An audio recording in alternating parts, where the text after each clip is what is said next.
Alba Ferrello, the Catalan artist known as Bad Gyal, was inspired by underground producers and late-night club vibes when she began releasing left-of-center mixtapes in 2016. It was always about finding a type of energy, about linking up with people whose work you like, and later just letting things happen, she says. As she cranked out viral hits with abstract experimentalists like Florentino and El Guincho, she was guided by intuition, and it turned out there was a hungry fan base who loved what she was doing. They latched on to projects like Slow Wine Mixtape and Worldwide Angel, eager to see more.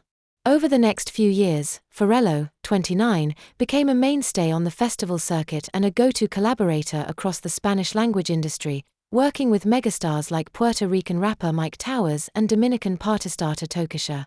In 2019, she clinched a deal with Interscope, and in 2024, she finally released her long-awaited debut album, La Joya, a project teeming with bright electronic and reggaeton sounds.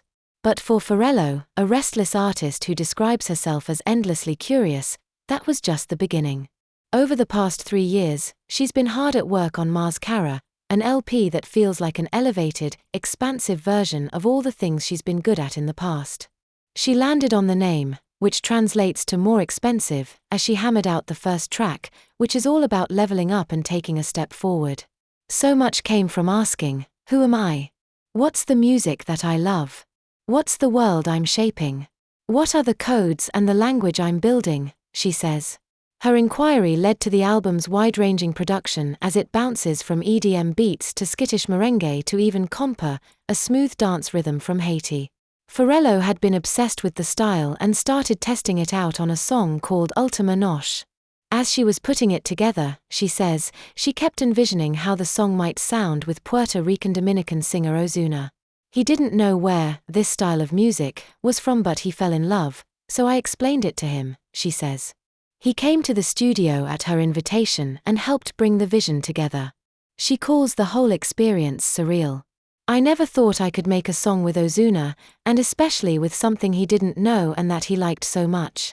Ferrello knows that lots of people might not understand or accept her sonic wayfaring into other styles and cultures. She says she's had to engage those questions from the second she picked her artist name, a nod to the Caribbean genres that inspired her. It's not that I didn't respect that before or wasn't conscious of my privilege as a white European, but being confronted with taught me so much, she says. I had to live through that in the beginning of my career, that conversation of these cultures have been oppressed, and they don't have the same history as you. It was a huge lesson, and it gave me a lot of consciousness.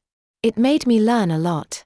Her approach, she says, has been from a place of respecting the music and loving it as a fan.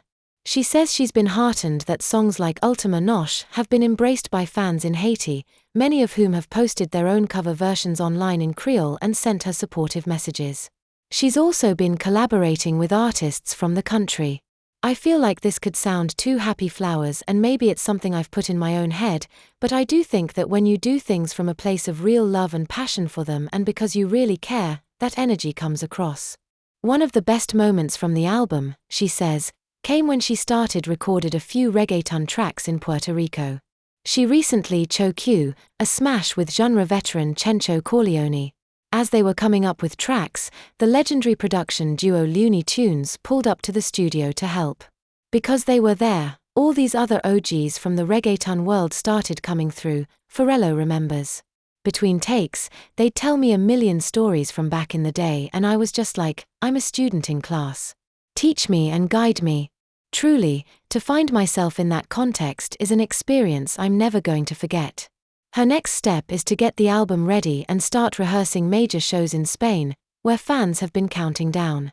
I feel like people are loving it, she says. But she's not thinking too much about what happens after. The whole album has brought her a new sense of confidence, she explains, and she feels like the journey itself was worth it.